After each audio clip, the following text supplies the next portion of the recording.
राधे राधे, जय श्री कृष्णा। ओम श्री कृष्णाय नमः। आप सभी का मेरे YouTube चैनल पर हार्दिक स्वागत है। भगवान श्री कृष्ण की कृपा सदैव आप और आपके परिवार पर बनी रहे। आपका दिन शुभ हो। इससे पहले माघ मास महात्म के आपने 16वां अध्याय का वर्णन सुना। आज आप सुनिए माघ मास महात्म का 17वां अध्याय। वैष्णव और शैव भक्त भगवान विष्णु और भगवान शिव में कोई अंतर नहीं। जो शिव को पूजे विष्णु को नहीं, और जो विष्णु की पूजा करे शिव की नहीं, दोनों पापी हैं। कल हमने माघ माह महात्म के 16वें अध्याय में श्री देवधुति द्वारा बनाए हुए योग सागर स्तोत्र सुना था, जो भगवान विष्णु को अत्यंत प्रिय है। अब आगे लोमश ऋषि के श्रीमुख से श्री देवधुति का कहा हुआ भगवान विष्णु के लिए योग सागर स्तोत्र को सुनकर ब्राह्मण देवनिधि कहने लगे, हे लोमेश ऋषि, मैं धन्य हुआ इस महान स्तोत्र को सुनकर। अब कृपया मुझे पिशाच मोक्ष की कथा भी सुनाइए। इस पर लोमेश ऋषि बोले, सुनो, जिस पिशाच को देवधुति ने मुक्त किया वह पहले द्रविड़ नगर में चित्र नाम वाला राजा था। वह बड़ा शूरवीर, सत्यपरायण तथा पुरोहितों को आगे करके यज्ञ आदि करता था।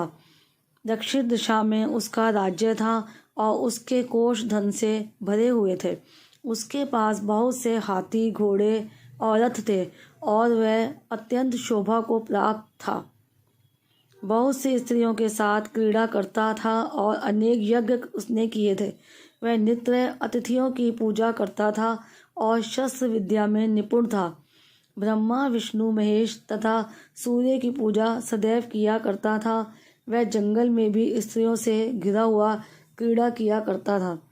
एक बार वह पाखंडियों के मंदिर में गया और वेदहीन भस्म लगाए महात्मा बने हुए पाखंडियों से उस राजा की बातचीत हुई। पाखंडियों ने कहा कि हे राजन, शैव धर्म की महिमा सुनो। इस धर्म के प्रभाव से मनुष्य पाप को काटकर मुक्त हो जाता है। सब वर्णों में शैव मत ही मुक्ति देने वाला है। शिव की आज्ञा के बिना दान, यज्ञ और तपों से कुछ नहीं बनता। शिव का सेवक होकर भस्म धारण करने, जटा रखने से ही मनुष्य मुक्त हो सकता है। जटा धारण करने तथा भस्म लेपन से ही मनुष्य शिव के समान हो जाता है। इसके बराबर कोई पुण्य नहीं है। जटा भस्म धारण किए हुए सभी योगी शिव के सदस्य होते हैं। अंध, जड़, नपुंसक तथा मूर्ख सब जटा से ही पहचाने जाते हैं। शूद्र वर्ण के शैव भी पूजनीय हैं। विश्वामित्र क्षत्रिय होकर तप से ब्राह्मण हो गए। वाल्मीकि चोर होकर उत्तम ब्राह्मण हो गए। अतएव शिव पूजन में किसी बात का विचार नहीं है।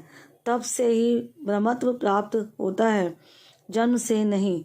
इस कारण शैव का दर्शन उत्तम है तथा शिव के सिवाय दूसरे देवता का पूजन ना करें। शिव तपस्वी को विष्णु का त्याग करना चाहिए। विष्णु की मूर्ति का पूजन नहीं करना चाहिए। विष्णु के दर्शन से शिव का द्रोह उत्पन्न होता है और शिव के द्रोह से रौरवादी नरक मिलते हैं। इसलिए भवसागर से पार होने के लिए विष्णु का नाम भी नहीं लेना चाहिए।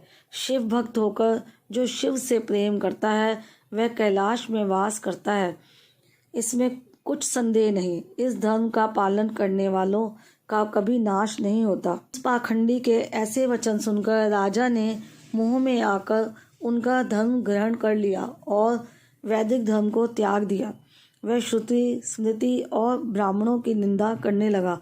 उसने अपने घर के अग्निहोत्र को बुझा दिया और धर्म के कार्य बंद कर दिए। विष्णु की निंदा और वैष्णवों से द्वेष करने लगा और बोला, कहाँ है विष्णु? कहाँ देखा जाता है? कहाँ रहता है? किसने देखा है? और जो लोग नारायण का भजन करते थे उनको दुख देता था। पाखंडियों का मत ग्रहण कर राजा वेद, वैदिक धर्म, व्रत, दान और दानियों को नहीं मानता था। अन्याय से दंड देता वह कामी राजा सदा स्त्रियों के समूह से घिरा रहता और क्रोध से भरा रहता। गुरु तथा पुरोहितों के वचनों को नहीं मानता था। पाखंडियों पर विश्वास करता हुआ उनको गांव, हाथी, घोड़े और स्वर्ण आदि देता था। ये सब कार्य करता, भस्म धारण करता और मस्तक पर जटा रखता था। जो कोई विष्णु का नाम लेता उसे मृत्यु का दंड दिया जाएगा, यह ढिंढोरा उसने पिटवा दिया था।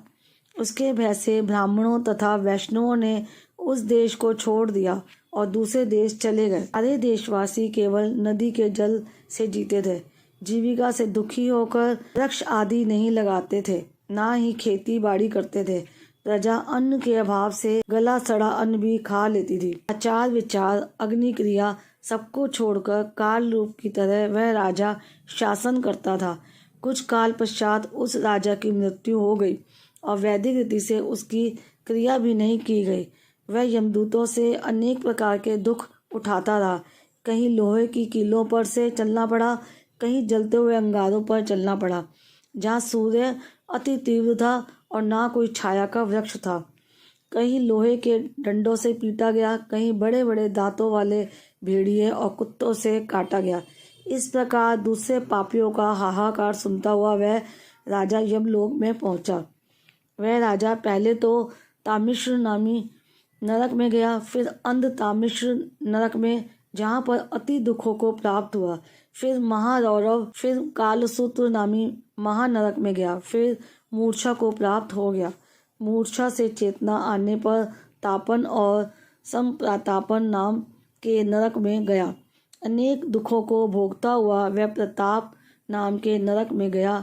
तब काकोल, कुड़पल, पूर्व मृतिका, लोह शंकु, रंजीप आदि नरकों में होता हुआ 80 पत्र वन में पहुंचाया गया। फिर लोह धारक आदि नरकों में गिराया गया। भगवान विष्णु के साथ द्वेष करने के कारण वह 21 युग तक भयंकर नरकों की यातना भोगता हुआ नरक से निकलकर हिमालय पर्वत पर बड़ा भारी पिशाच हुआ। उस वन में वह भूखा और प्यासा फिरता रहा। उसको मेरु पर्वत पर भी कहीं खाने को ना तो भोजन मिला और ना ही पीने को जल। एक समय वह पिशाच घूमता हुआ लुत प्रसवर्ण नाम के वन में जा निकला। भेड़े के वृक्ष के नीचे वह दुखी होकर हाय मैं मरा, हाय मैं मरा ऐसे शब्द जोर जोर से पुकारने लगा और कहने लगा, भूख से दुखी मेरे इस जन्म का कब अंत होगा। इस पाप रूपी समुद्र में डूबते हुए मुझको कौन सहारा देगा। ऐसा कहते हुए भारी संताप करता हुआ जोर जोर से रोने लगा। इसके पश्चात लोमेश ऋषि कहने लगे कि उसी स्थान पर देवदूति का आश्रम था। वेद पाठ करते हुए देवदूति ने उन दुख भरे वचनों को सुना और वहां पर गया जहां से रोने की आवाज़ आ रही थी।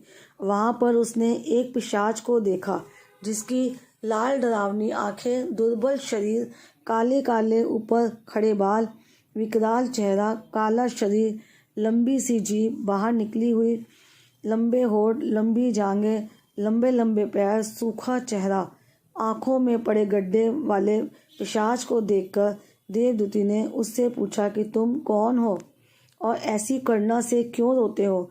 तुम्हारी यह दशा कैसे हुई और तुम्हारा मैं क्या उपकार करूं। मेरे आश्रम पर आ जाने से कोई प्राणी दुखी नहीं रहता और वैष्णव लोग आनंद ही करते हैं। सो हे भद्र, तुम अपने इस दुख का कारण जल्दी कहो, क्योंकि विद्वान मनोरथ पाने के लिए विलंब नहीं किया करते। माघ माह महात्म 17वां अध्याय समाप्तम। प्रेम से मन से जाप करते रहो। हरे कृष्णा कृष्णा कृष्णा हरे हरे, हरे राम राम राम हरे हरे। याद रखो, कलयुग केवल नाम आधारा, नाम जाप से ही कृष्ण प्रेम और मुक्ति पाई जा सकती है। आज की ये वीडियो आपको कैसी लगी कमेंट सेक्शन में मुझे ज़रूर बताइएगा। अगर अभी तक आपने मेरा चैनल सब्सक्राइब नहीं किया है तो चैनल सब्सक्राइब करने के साथ साथ बेल आइकन ज़रूर प्रेस कर लीजिएगा, ताकि मेरे चैनल पर अपलोड होने वाली हर वीडियो की जानकारी आपको समय पर मिल सके। राधे राधे, जय श्री कृष्णा।